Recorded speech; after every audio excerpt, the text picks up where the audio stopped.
Film ini menceritakan tentang seorang biksu yang selama puluhan tahun hidup dan tinggal di kuil yang sangat terpencil. Di sana ia sama sekali tak pernah mengenal wanita dalam hidupnya. Hingga suatu hari, ada seorang wanita mengunjungi kuil itu untuk berobat. Bagaimana kisahnya? Yuk langsung saja tonton alur film lengkapnya.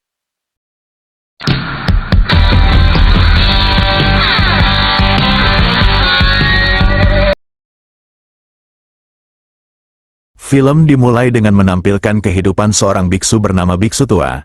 Ia memiliki seorang murid yang berumur sekitar 7 tahun yang rencananya juga akan mengikuti jejak gurunya dengan menjadi seorang biksu. Saya panggil saja anak itu bernama Biksu Kim.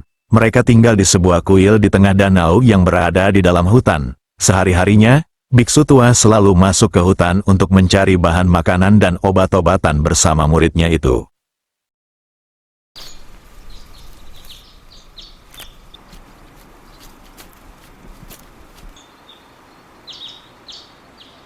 Biksu Kim layaknya anak kecil pada umumnya, anak yang polos, suka bermain, dan selalu bergembira meskipun hidup dalam penuh kesederhanaan. Suatu ketika, Biksu Kim yang masih polos bermain di pinggir sungai untuk mencari kebahagiaannya. Namun hal tak terduga pun terjadi, bocil itu malah mengikatkan batu pada tubuh ikan, katak, dan juga ular demi kesenangannya. Melihat hal itu, sang biksu tua pun hanya terdiam.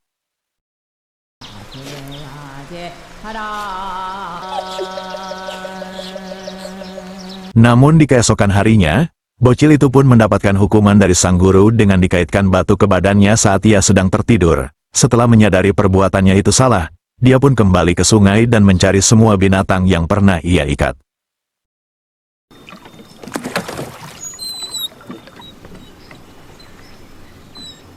Bocil itu pun berjuang melewati sungai, sampai akhirnya, ia mendapati ikan dan ular yang diikatnya ternyata telah mati. Sementara kataknya masih hidup, bocil itu pun menangis. Akhirnya ia menyadari apa yang dia lakukan adalah salah.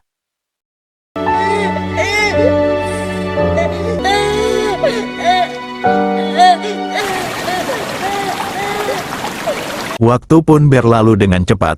Biksu Kim kini telah memasuki usia remaja, dan seperti remaja lainnya, ia juga mengalami masa puber pada umumnya. Dan suatu hari, kuil tempat mereka tinggal kedatangan tamu seorang ibu yang membawa putrinya yang sedang sakit untuk berobat. Ibu itu pun memohon pada biksu tua untuk mengobatinya. Hingga akhirnya, biksu tua setuju untuk menerima Yunjin tinggal sementara waktu. Sementara ibunya pergi kembali ke kota.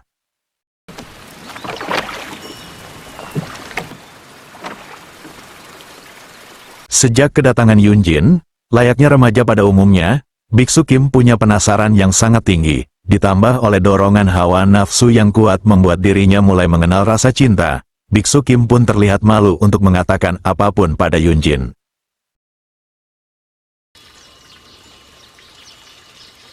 Di suatu hari, Biksu Kim melihat Yunjin yang sedang tertidur. Karena rasa penasaran yang begitu tinggi, ia pun mencoba menyentuhnya. Namun aksinya itu membuat Yunjin kaget dan terbangun dari tidurnya hingga tidak sengaja menamparkan Biksu Kim. Karena panik dan merasa bersalah, Biksu Kim pun mulai berdoa tanpa henti.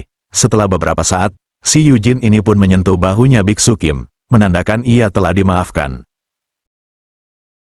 Hari terus berganti dilewati bersama, sampai akhirnya mereka menjadi cukup dekat. Dan karena sudah saling merasa nyaman, mereka pun memutuskan untuk melaksanakan hal yang penonton harapkan untuk pertama kalinya. Semenjak saat itu, mereka berdua merasa benar-benar larut dalam cinta yang dalam. Mereka pun kerap melaksanakan hal itu dimanapun, sambil menyembunyikan hubungan mereka dari biksu tua.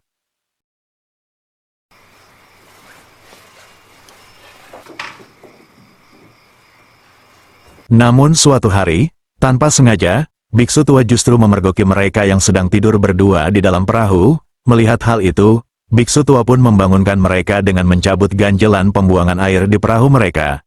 Alih-alih mengungkapkan kemarahan atau kekecewaannya, biksu tua hanya menasihati muridnya itu bahwa nafsu akan menghasilkan keinginan untuk memiliki, dan itulah yang membangkitkan hasrat untuk membunuh. Saat itu juga, biksu tua mengatakan pada Yunjin bahwa ia sepertinya sudah sembuh dan bisa pulang ke rumahnya meninggalkan kuil. Akhirnya Yunjin pun pergi. Sementara Biksu Kim dilanda patah hati yang mendalam karena wanita yang sangat dicintainya telah pergi.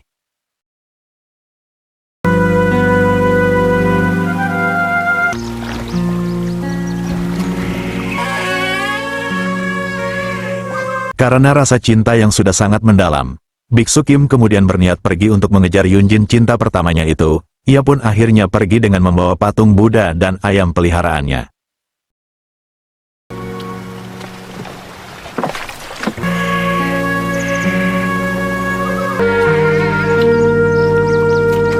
Singkat cerita, 10 tahun waktu berlalu, terlihat biksu tua yang tampak telah sangat menua. Ia terlihat baru pulang setelah mencari perbekalan ke desa setempat dengan membawa seekor kucing bersamanya.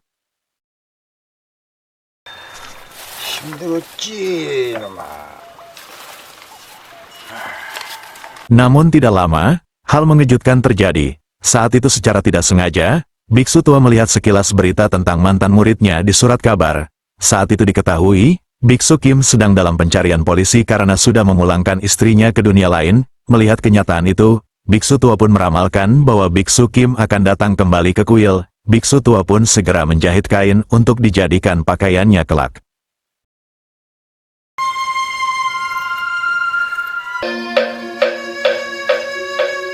Singkat cerita, beberapa hari kemudian, Biksu Kim yang diramalkan datang ternyata menjadi kenyataan. Terlihat Biksu Kim kini telah menjadi pria dewasa. Namun saat itu ia datang dengan penuh amarah dalam dirinya dan membawa pisau yang masih berlumuran tinta merah. Di sini fakta pun diketahui, Biksu Kim terpaksa melakukan aksi itu karena istrinya telah berselingkuh dengan pria lain.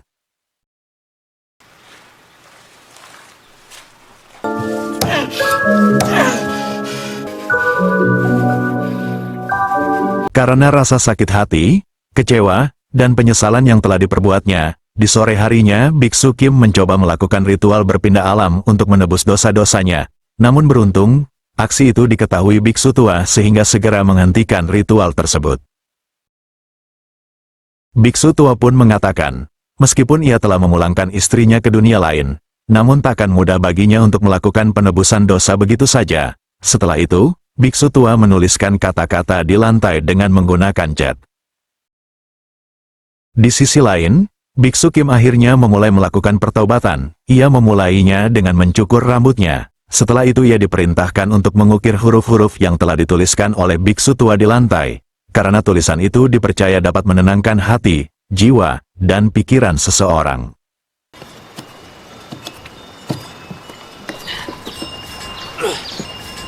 Beberapa saat kemudian, tanpa diduga, dua polisi datang ke kuil. Maksud kedatangannya adalah untuk menangkap Biksu Kim. Namun di sini biksu tua meminta kepada polisi itu untuk mengizinkan muridnya itu menyelesaikan pekerjaannya sampai esok hari. Mendengar permintaan biksu tua, polisi itu pun akhirnya menyetujuinya. Dan sepanjang malam, Biksu Kim pun mengerjakannya dengan benar, tanpa rasa amarah di dalam dirinya.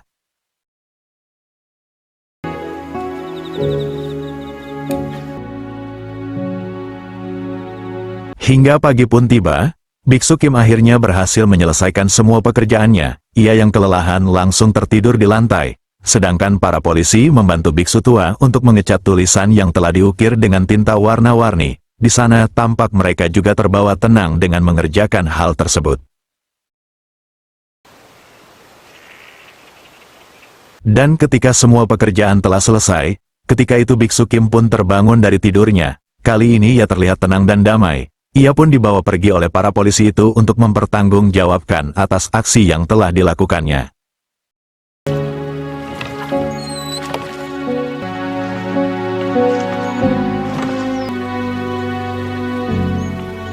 Beberapa hari berlalu, biksu tua menyadari bahwa hidupnya akan segera berakhir. Dia pun membawa tumpukan kayu di dalam perahu, lalu menutup mata, telinga, hidung, dan mulutnya dengan suatu kertas persis seperti ritual yang dilakukan Biksu Kim sebelumnya. Dan tidak berselang lama, ritual berpindah alam pun terjadi.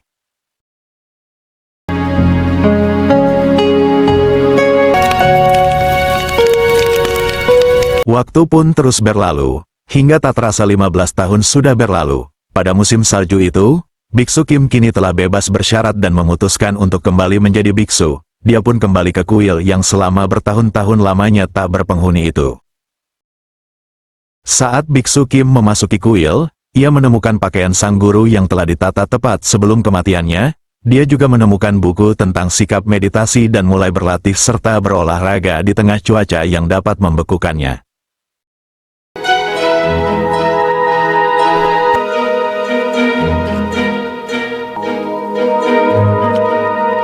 Di suatu hari, seorang wanita berselendang yang menutupi wajahnya datang ke kuil membawa anak laki-lakinya. Wanita itu pun menitipkan putranya agar bisa menjadi muridnya. Namun saat wanita itu pergi dari kuil, ia malah tergelincir dan masuk ke dalam genangan es yang menyebabkan dirinya sampai harus berpulang, dan pada akhirnya, Biksu Kim pun merawat putra dari wanita tersebut. Di suatu pagi, terlihat Biksu Kim yang tengah menarik batu seperti di masa lalu sambil membawa patung Buddha. Ia berjalan menelusuri hutan hingga sampai ke pegunungan. Aksi itu dilakukan karena Biksu Kim ingin menebus kesalahannya bahkan dari yang paling awal yang pernah ia perbuat.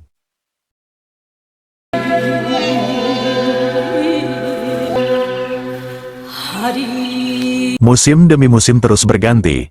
Siklus seolah kembali berulang. Dulu Biksu Kim adalah murid namun sekarang menjadi guru, dan ia kini memiliki seorang murid laki-laki yang diberi nama Biksu Kim Junior. Biksu bocil ini pun terlihat riang bergembira sambil bermain dengan alam sekitarnya.